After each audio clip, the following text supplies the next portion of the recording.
Hello everyone, my name is Sue. Welcome to our assembly. Today we are thinking all about rules. Are rules easy to keep, easy to follow, or are they hard to keep, hard to follow rules?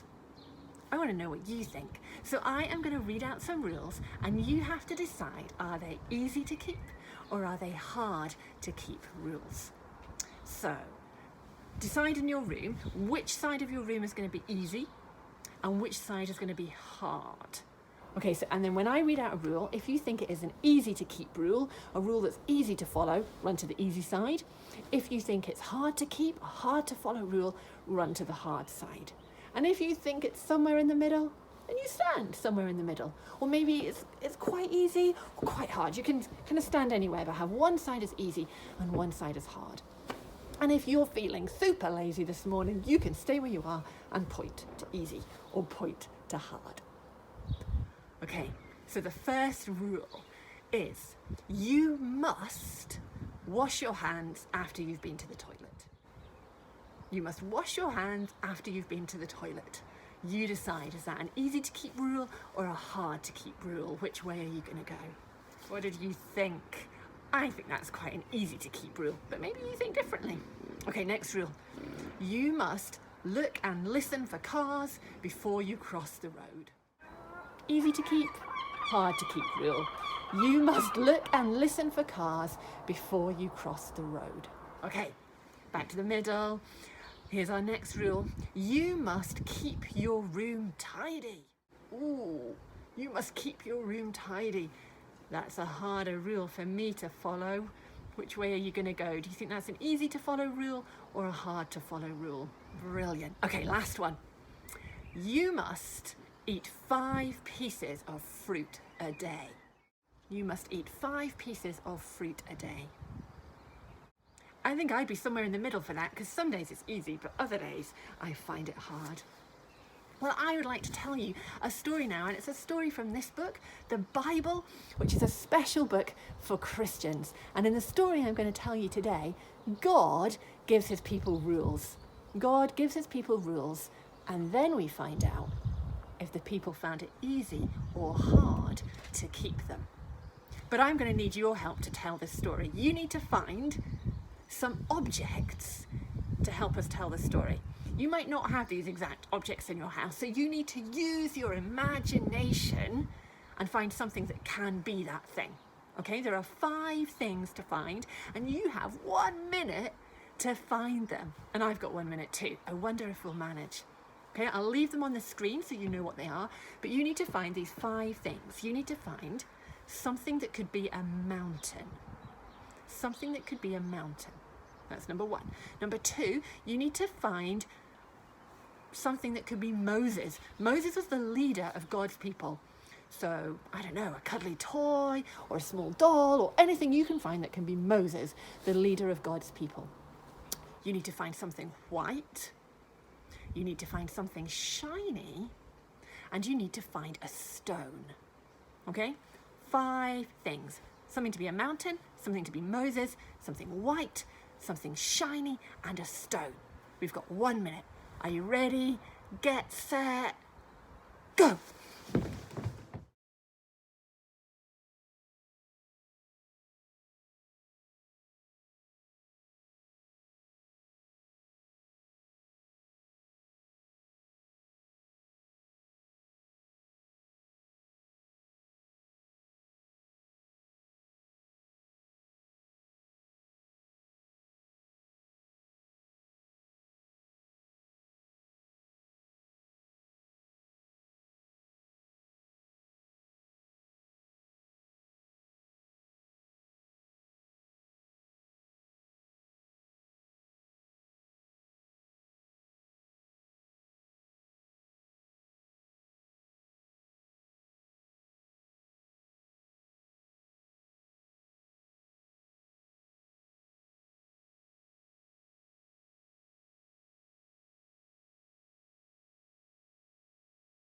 Have you found your 5 objects?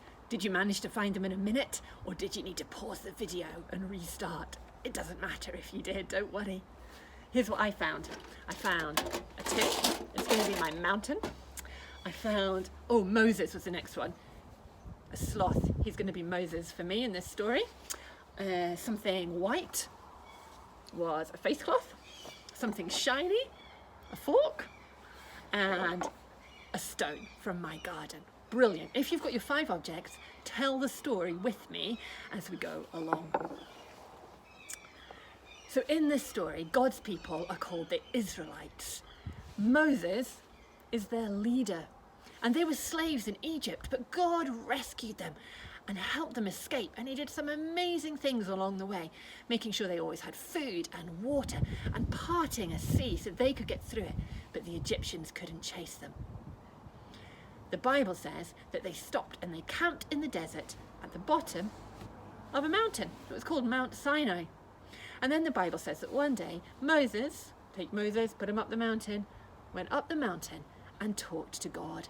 And God said to Moses, Moses, I'm going to give you some rules. I'm going to give you and the Israelites some rules. And if you keep them, you will be my special people. Well, when Moses came back down the mountain, he chatted about that with the Israelites, and they said, yes, we will keep God's rules and we will be his special people. They were pleased. Well, 3 days later, the Israelites and Moses woke up to amazing things happening. There was cloud covering the mountain. Take your white thing, put it on top of the mountain. There was cloud covering the mountain. There was thunder. Clap your hands. And there was lightning. Take your shiny thing and make it lightning. Brilliant. And then they heard a loud trumpet blast. Can you make a trumpet blast? I think yours will be better than mine. And then they all heard God's voice as he spoke to them, and he gave them 10 rules. We call them the 10 Commandments. Moses went up the mountain.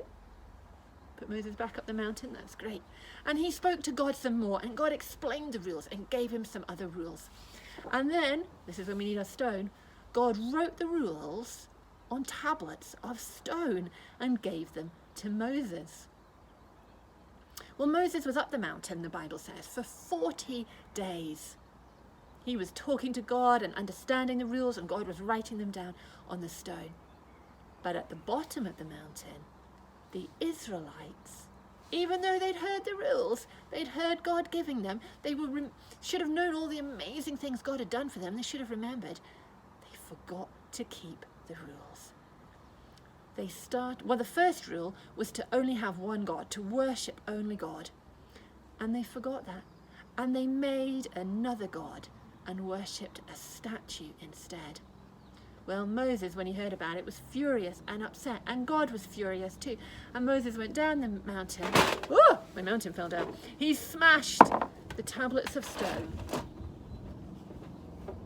And he was so disappointed and so upset with the Israelites. They hadn't managed to keep God's rules. Well, did you manage to tell the story along with me? Well done if you did. Did your Moses stay on top of the mountain, or did he fall off? Did your mountain fall over like mine? Well, I wonder why those Israelites didn't keep God's rules. They had heard God telling them the rules. The Israelites, like Christians today, believed that God had made the world, that he was in charge of the world and was in control of it, and he understood it best. So he knew best. He knew what rules would help them live the best life and keep them safe. Maybe they thought he was just being mean and being strict. Maybe it hadn't occurred to them that he was just trying to keep them safe. Maybe they were just bored of waiting for Moses to get back down the mountain. I don't know, but I do wonder why they didn't keep those rules. Let's pause now and just have a wee think about us. We've thought about the Israelites and how rubbish they were at keeping the rules, but I wonder about us. We have lots of rules, don't we, in this coronavirus outbreak? Rules like always washing our hands, rules like only going out once a day, rules like not going to school, rules like staying at home as much as we can. How are you finding that? Are you finding those rules easy to keep, or are you finding those rules hard? to keep. I think it's getting a little bit harder to keep them. Maybe like the Israelites, we're getting a little bit bored of it. But we need to remember those things that the Israelites forgot. We need to remember that the rules aren't here because somebody's being mean and horrible to us. The rules are here to keep us safe, and it's really important that we follow them. So here's my challenge for you today. How can you make following these rules, the rules that we have during the coronavirus outbreak, fun? How could you make them following them fun so that they're easier to keep and easier to keep going with? Maybe you could go on a scavenger hunt when you go out for your walk today. Maybe you could have a movie night and enjoy staying at home with your family. I'm sure there's lots of things to do. Well, that is the end of our assembly. Thank you for listening. And don't forget that challenge. How can we make following the coronavirus rules fun? What can we do to help us keep those rules as best as we can?